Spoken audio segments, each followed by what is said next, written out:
I'm Nancy Bass-White, and I own the Strand bookstore. For a little bit of history, the Strand was founded by my grandfather 83 years ago in an area that was located around the corner. It was known as Book Row, and I just really want to thank you all for being here and being book lovers. We have a fun evening in store for us tonight. I can see that many of you have dressed preppy just for tonight. I want to welcome the talented Lisa Birnbach, Chip Kidd, and their preppy cohorts, New York Times writer David Coleman, TV writer and novelist Susan Flails-Hill, and comic writer and satirist Andy Borowitz, to discuss True Prep, It's a Whole New Old World. So we've waited a long time for this sequel to the official Preppy Handbook. Has it really been 30 years?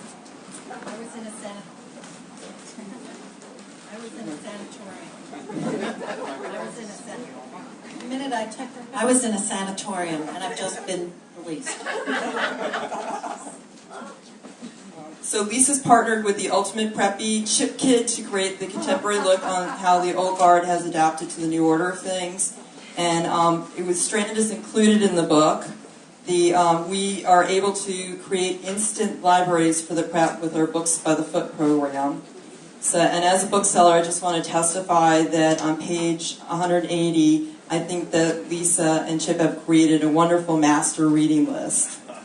So for a little bit of, our moderator tonight, this evening, is comedian and writer Andy Borowitz.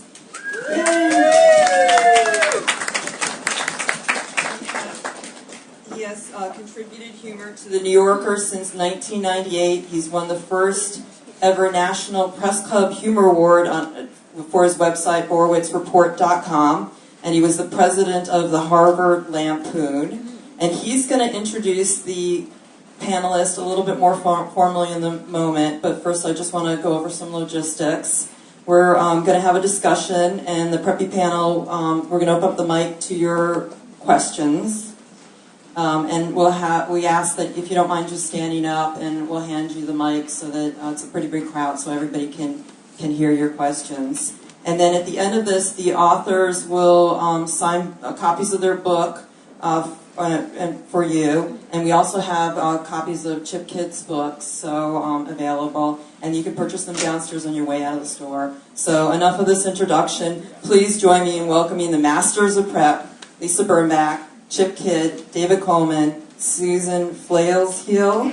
I failed at saying Flails. I don't flail around. And Andy Borowitz to the Strand. Thank you all for being here.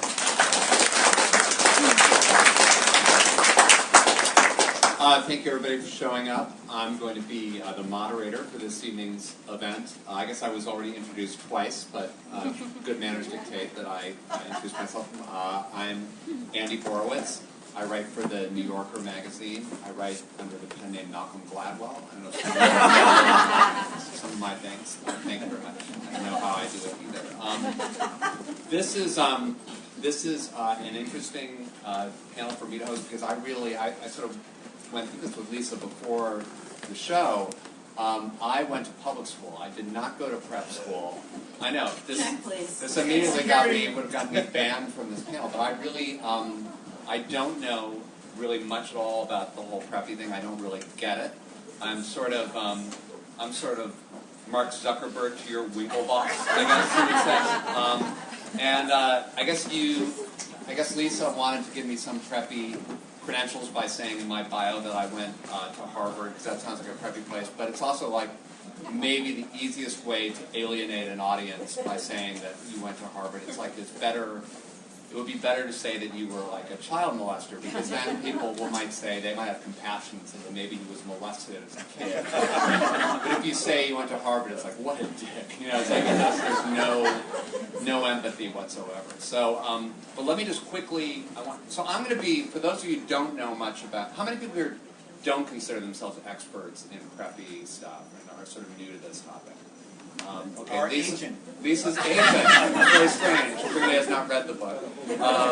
But most of you are real aficionados. I really don't know much. I'm going to be asking sort of from the Martian perspective, somebody who doesn't get this phenomenon, and I'm just going to want to be brought up to speed. But let me quickly introduce our panelists. Of course, this is Lisa, who you all know, and we really need no introduction except that she wrote and created the original Preppy Handbook, the classic 30 years ago. Chip Kidd, her collaborator on this, and legendary book designer and quite a natty dresser as well. David Coleman, who writes for the New York Times and you cover the preppy beat, right? Like if a preppy is murdered or something, you're down there, you're there, stuff like that. That's great. I want to know how that evolved, so we'll talk more about that.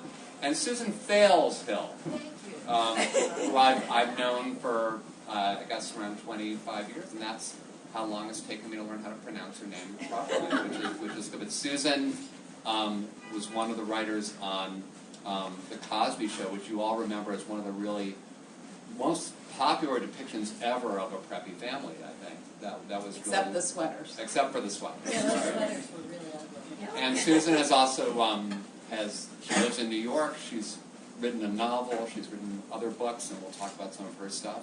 And so we're just going to talk for 15, 20 minutes, and then think of the best question you want to ask these experts, because we'll then have some Q&A. So, Lisa, I met you, I guess, it was really about 30 years ago during all the hysteria over the first Preppy Handbook. And tell us just a little bit about how that, because we have some young people in the audience who couldn't possibly have remembered it was like, if Justin Bieber, I don't know, married, the iPhone. That's how hot it was. It was just incredible. It's like a nuclear bomb going up. How did this book come about? Who worked on it with you, and how did you originate this? Well, thank you. We met in Los Angeles, and I just want to say I became a fan of yours instantly. And I didn't even know. Go on. And I didn't even know that you discovered The Fresh Prince. That's right. That happened Will 10 Smith. years later, though. Now we're in this weird sort of time shifting thing, like Lost. We're 10 years ahead. So that's Okay. right. So before, but okay. Okay, but thank you. I didn't know you would discover Someday. Will Smith one day. Okay. In 1980, I was a young editorial writer at the Village Voice, which was around the corner on University Place. And because I had graduated from an Ivy League college, don't hate me. And because You went to Brown? yes, Okay. that's the one. Okay. Your safety. Okay. And because I grew up on the Upper East Side and had to wear a uniform and have a curtsying past, I tried very hard to blend in with my new colleagues at the Village Voice. In doing so, I wore blue jeans and, yes, a black Lacoste shirt to prove that I was a little of the bohemian, but really not, but kind of trying, black Lacoste, blue jeans, straddling, as I always do. And I went to Workman Publishing. I had a pitch meeting to pitch a book about light bulb jokes, because in my column called Scenes, we ran a many weeks long light bulb joke contest. How many whatevers does it take to screw in a light bulb? And I thought we were pitching that book to the people at Workman. And while I was in that meeting, this is very precise, a woman came out and said, "Are you Lisa?" I said, "Yes." She said, "Could you come into my office?" I left the office I was in, and she said, "We're doing a book about preppies. You've been recommended to us. You have to decide within 48 hours if you're going to do it."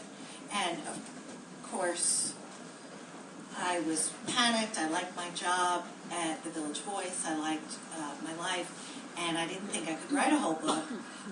Luckily, neither did Workman, so they brought on a couple of people who had been editorial assistants, and they asked to do a preppy catalog. And the stuff of preppy, the squash rackets and the grosgrain belts and the vests, are all incredibly fascinating, and I know that you're all very fascinating, but in context they're more interesting. So it grew to be a handbook, not a catalog. You know, in the 80s, there were a lot of things that were sort of intended in some way to be satirical, but then became iconic, like, you know, Alex Keaton, the character on Family Ties, or Gordon Gekko in Wall Street. You know, these are supposed to be like satirical targets in the 80s. And Preppies, I mean, was your intention, we're going to make this a hilarious send-up of Preppies? Because it was really, as I remember it, a lot of people saw it as sort of a style guide. It was like, they used it, took it very seriously as, or were you shooting for something that was going to work on both levels? What were you trying to do? I was shooting for humor. I was shooting for, as I was asked to do, loving irreverence. Nothing made up. Everything was real, but told in a voice that was a little tongue-in-cheek. And we had a first printing, I think, of 5,000 copies, and we thought that maybe, you know, between Deerfield, Groton, and these are all the prep schools, boarding schools, Andover, Exeter, maybe we'd sell 5,000 copies. And what happened really briefly, because I like to hear from the others about me, is that the night before the day the book was launched, I was going to be on the Today Show. I was a very shy person. I had never been on TV. I was very, very nervous. I called my parents. I said, what am I going to do? I'm going to be terrible. My mother said, come here. Now, my mother is the kind of woman who will say, should I have the chicken or the pasta? Should I wear it in blue? Never has made a decision in her life. And she said, I have just the answer. And the answer was my first Valium. So the next morning, when the head of publicity of Workman came to my house banging on the door because I had not shown up at NBC, and I was asleep or in a coma. And anyway, I got to the show. I had no affect because I was stoned. And the book sold out that week because it must. Because you were so flat and you were so deadpan. Yes, it was. They thought it was sang-froid and convincing disregard.